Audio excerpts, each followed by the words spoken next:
Bonjour les amis, bonjour à tous. J'ai fait un rêve. Il pleuvait sur le potager.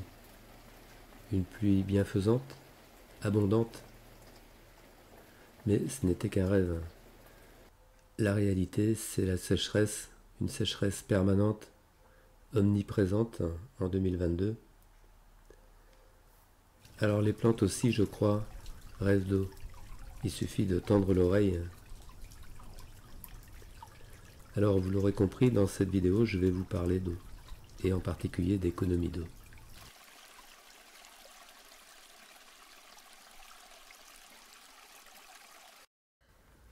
Maintenir le jardin en vie. Alors les plantes agissent à la façon de climatiseurs. On le voit, on le comprend très bien avec les grands arbres qui rafraîchissent, mais c'est toutes les plantes qui ont le même fonctionnement. Et donc si on veut lutter contre l'élévation des températures, eh bien il faut maintenir la végétation en vie. Sinon on va vers le désert et entre-temps on aura des incendies, tout va cramer. Et là c'est pas un ou deux arrosoirs qui vont être nécessaires, ce sont des tonnes d'eau pour éteindre les incendies. Alors c'est ça le paradoxe, c'est que pour maintenir la végétation en vie, eh bien il faut arroser parfois, et il faut arroser en faisant attention, sans gaspiller, mais pour maintenir la végétation en vie. Connaître son type de sol.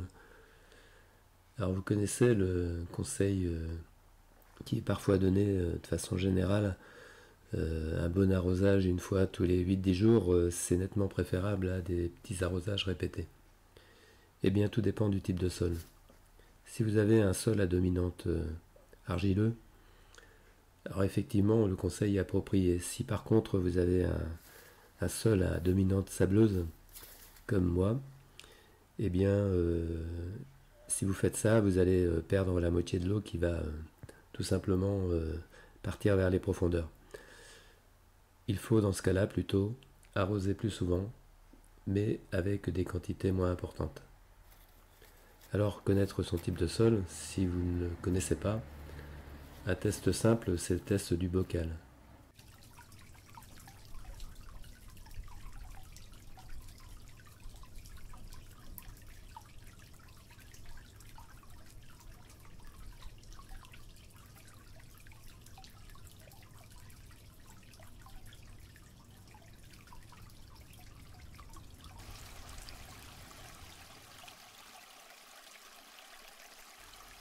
Le paillage.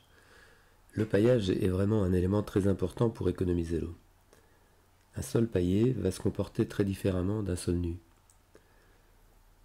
Il va limiter l'évaporation, il va permettre à la vie biologique en surface de continuer à exister, de maintenir une certaine humidité au niveau de cette couche superficielle du sol. Sur un sol nu, il va y avoir une croûte qui va se former en surface, et puis la vie biologique, eh bien, elle va disparaître en surface ou alors elle va se réfugier en profondeur. Et puis l'évaporation va être maximale. Et puis en cas de pluie, sur un sol nu de ce type, l'eau va ruisseler. Elle ne va pas s'infiltrer.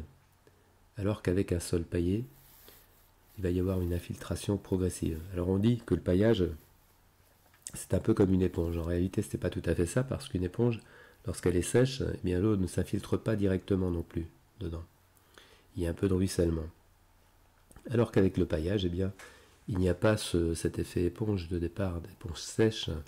Il y a au contraire une infiltration permanente.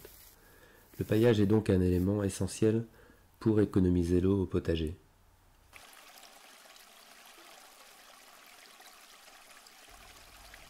La récupération de l'eau.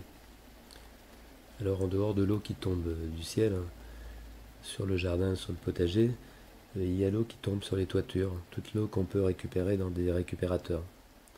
Bon, si à la construction de la maison, les gens ont eu la bonne idée de faire des récupérateurs d'eau enterrés, c'est encore mieux, mais la plupart du temps, on a des habitations où ça n'a pas été prévu et donc on passera par des récupérateurs. Et peu importe dans ce cas-là le type de récupérateur.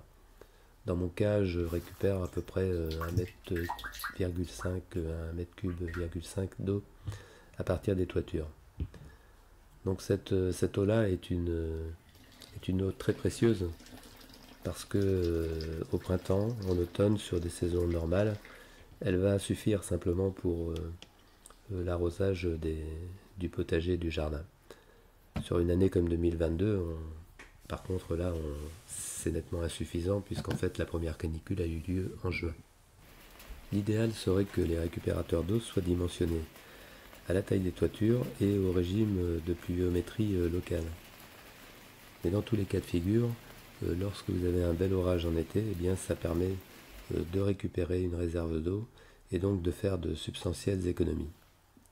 Une autre source d'économie d'eau, c'est par exemple l'eau de nettoyage des légumes qu'on peut récupérer au potager. Et plus largement tout ce qu'on appelle les eaux grises, c'est-à-dire les chasses d'eau, les douches, tous usages ménagers de l'eau. Lorsqu'on peut récupérer cette eau au potager, eh bien on a encore une bonne source d'économie.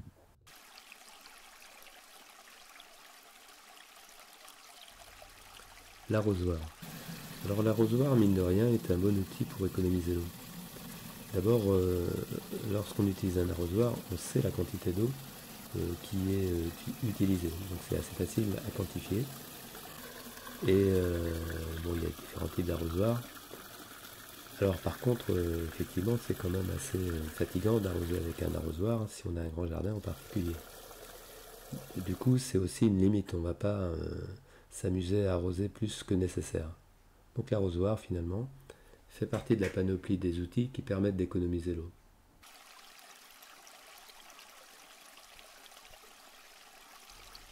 Le goutte à goutte. Alors dans les systèmes d'arrosage par tuyau, il est admis que le goutte à goutte est le système le plus économique. Et lorsqu'il y a des restrictions d'eau, c'est souvent le dernier qui reste admis. Alors moi, je n'ai pas pris de goutte à goutte microporeux parce que par expérience, j'ai constaté que ça ne durait pas longtemps et puis c'est pas modulable. Donc j'utilise ce type de tuyau avec des goutteurs. Et c'est assez facile à remplacer un morceau, par exemple, lorsqu'il y a un morceau qui pose problème. On peut toujours bricoler, c'est un peu comme un jeu de construction. Alors sur un jardin jusqu'à 100 mètres carrés, je pense que c'est pas mal. Au-dessus, peut-être que d'autres systèmes comme des gouttes à gouttes, des tuyaux perforés sont plus intéressants à utiliser.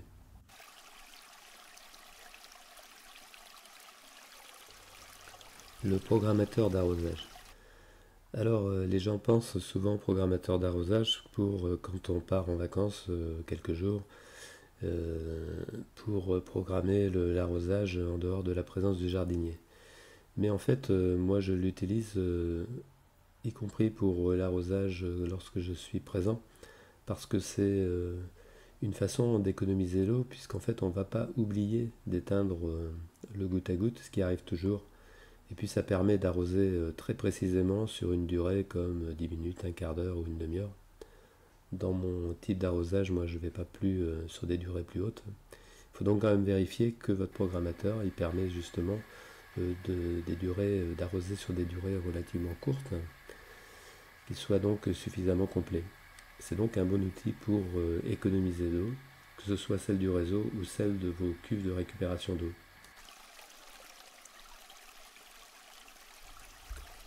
Adapter l'arrosage en fonction des légumes.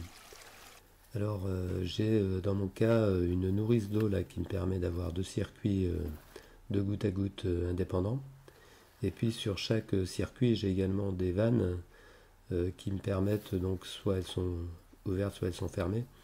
Et donc je peux uniquement arroser, j'ai donc 4 zones en fait qui sont définies et qui me permettent d'arroser suivant des besoins différents d'eau des légumes. Ensuite, il y a également les goutteurs. J'ai des goutteurs tous les 20 cm à peu près. Et il faut veiller, enfin je pense, si on veut vraiment un arrosage modulable, à ce que ce soit des goutteurs qu'on puisse fermer, puisqu'il y a aussi des goutteurs qui sont constamment ouverts. Et ce type de goutteur permet par exemple de neutraliser, c'est-à-dire de fermer un certain nombre de goutteurs. Si par exemple on n'a plus de légumes à un moment donné à un endroit. Et donc c'est une possibilité de moduler un peu plus l'arrosage en fonction de son mode de jardinage. Bon, il faut reconnaître qu'on prend un certain temps à poser ce type de goutte à goutte. C'est quelque chose qu'on va faire une fois et qui va nous prendre peut-être une journée pour bien calibrer son goutte à goutte. Mais ensuite, c'est quand même très intéressant au fil du temps.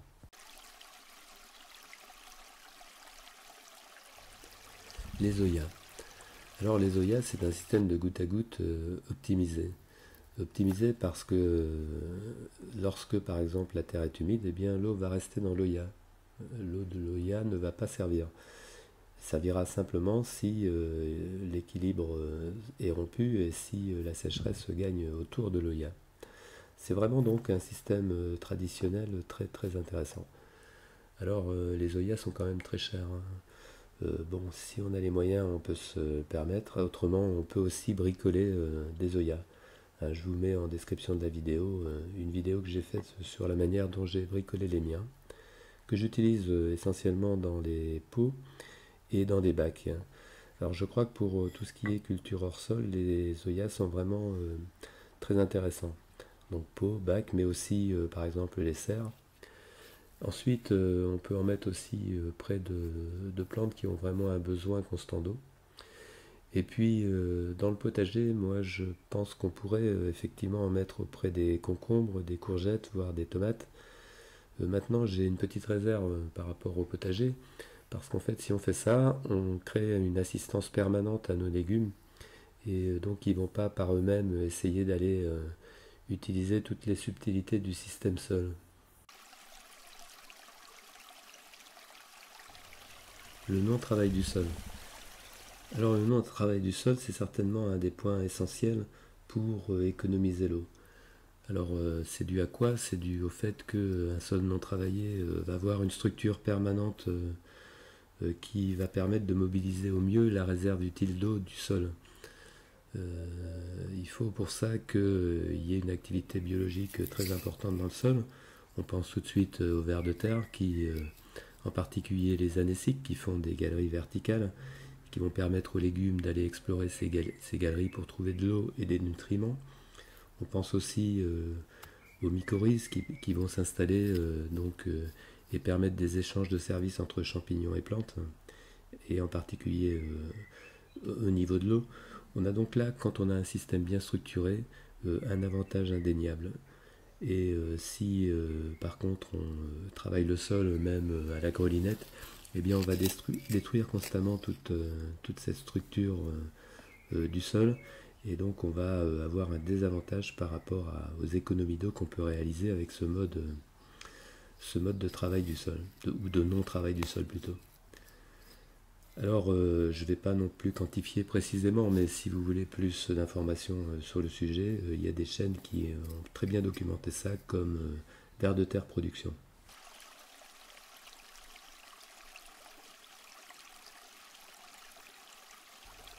Alors je vous ai présenté mon approche de la gestion de l'eau et les mesures que je mettais en œuvre pour essayer d'économiser au mieux cette ressource précieuse. Je suis dans un département, la Loire-Atlantique, où il y a une sécheresse très marquée et des secteurs sont en... Alors il y a une graduation qui est vigilance, alerte, crise, plusieurs niveaux de crise. Et donc des secteurs qui sont déjà en crise. Globalement, le département est en alerte, puisqu'en fait le niveau de la Loire est en train de baisser régulièrement. Et donc il est possible que des restrictions supplémentaires soient mises en œuvre et qu'on ne puisse plus à un moment donné utiliser l'eau du réseau. Je serai amené à ce moment-là à faire des choix, c'est-à-dire par exemple à sacrifier mes cultures en pot. Bon, on reprendra à l'automne. Et puis pour le potager, j'espère que le système mis en place, non-travail du sol et paillage, me permettra d'avoir une certaine résilience. Pour le reste, on restera en attente des orages qui pourront remplir peut-être les récupérateurs d'eau et permettront d'avoir de l'eau bienvenue un petit peu pour attendre l'automne, parce que les restrictions d'eau, elles risquent elles de durer beaucoup plus longtemps même s'il y a des orages. Alors voilà, j'espère que cette vidéo vous aura été utile et je vous dis à la prochaine vidéo.